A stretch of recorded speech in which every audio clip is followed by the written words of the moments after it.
اس حدیث میں تعویذ لٹکانے کو شرک قرار دیا ہے، اس سے تعویذ سے شرکیہ تعویذ مراد ہے.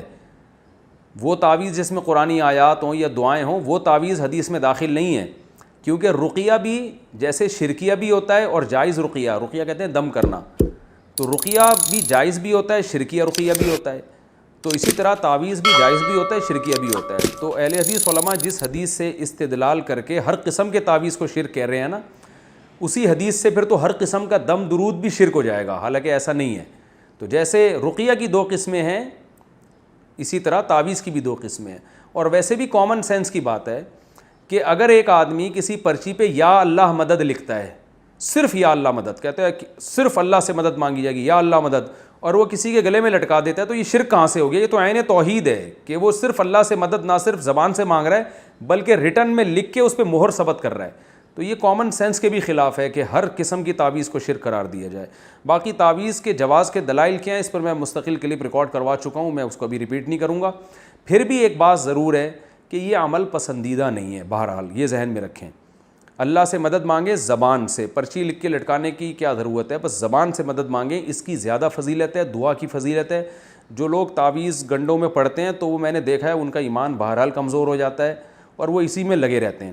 تو اس لیے ہمارے علماء بھی اس کی گنجائش دیتے ہیں کہ اگر لوگوں کو تعویذ نہ دیا جائے تو وہ خالصتاً پھر جاہل پیروں کے پاس جا کے شرکیہ تعویذ لینا شروع کر دیتے ہیں، ورنہ یہ عمل شریعت میں کوئی زیادہ پسندیدہ نہیں ہے. نبی صلی اللہ علیہ وسلم نے فرمایا میری امت کے 70,000 لوگ ایسے بغیر حساب کتاب کے جنت میں داخل ہوں گے جو تعویذ اور رقیہ وغیرہ سے بچا کرتے تھے. تو امام نووی رحمہ اللہ نے اس کی تشریح میں لکھا ہے کہ جو جائز تعویذ سے بھی بچتے ہیں وہ اس میں داخل ہیں. بہرحال تشریح میں حدیث کی اختلاف ہے. تو الحمدللہ میرا اپنا عمل یہ ہے کہ کیسی گھر میں بیماری آ جائے، کچھ بھی ہو جائے، میں الحمدللہ کبھی پرچی نہیں لٹکاتا، نہ بچوں کو میں نے کبھی تعویذ لٹکانے دیا ہے.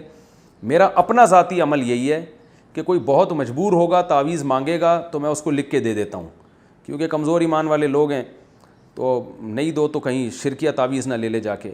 اپنا عمل یہ ہے کہ میرے جتنے بچے ہیں، میں خود بھی، گھر والے بھی، میں کبھی کسی کو تعویذ نہیں پہننے دیتا. اس کو میرے ہاں تو ایسا ہے جیسے یہ پتہ نہیں کتنا بڑا جرم کر لیا کہ بھائی ہم کیوں ان چکروں تعویذ گنڈوں میں پلیتوں ان چکروں میں کیوں پڑیں.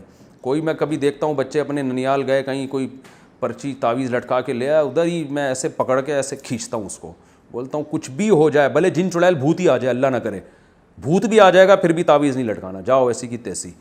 ایسے انسان تمیز سے زندگی گزارے، کچھ نہیں ہوتا انشاءاللہ کوئی جن چڑیل بھوت. اور پھر جن چڑیل بھوت خود ہی اپنا راستہ تبدیل کر لیتے ہیں، آتے ہی نہیں. وہ دیکھتے ہیں ایسے لوگوں کو جو اس قسم کے کمزور ایمان ہوتا ہے نا، وہیں زیادہ آتے ہیں. تو ان چکروں میں نہ پڑیں. جو سنت عمل ہے سورہ فلق سورہ ناس رات کو ہاتھ پہ دم کر کے اپنے اوپر پھیر لیا کریں، بچوں پہ پھیر لیا کریں. مشہور دعا ہے اعوذ بکلمات اللہ التامہ من کل شیطان وہامہ ومن کل عین لامہ. یہ دعائیں پڑھا کریں. بسم اللہ الذی لا یضر مع اسمہ شیء فی الارض ولا فی السماء وہو السمیع العلیم. خاندانی دعائیں بس یہ پڑھا کریں، کافی اتنا. اللہ تعالی عمل کی توفیق عطا فرمائے.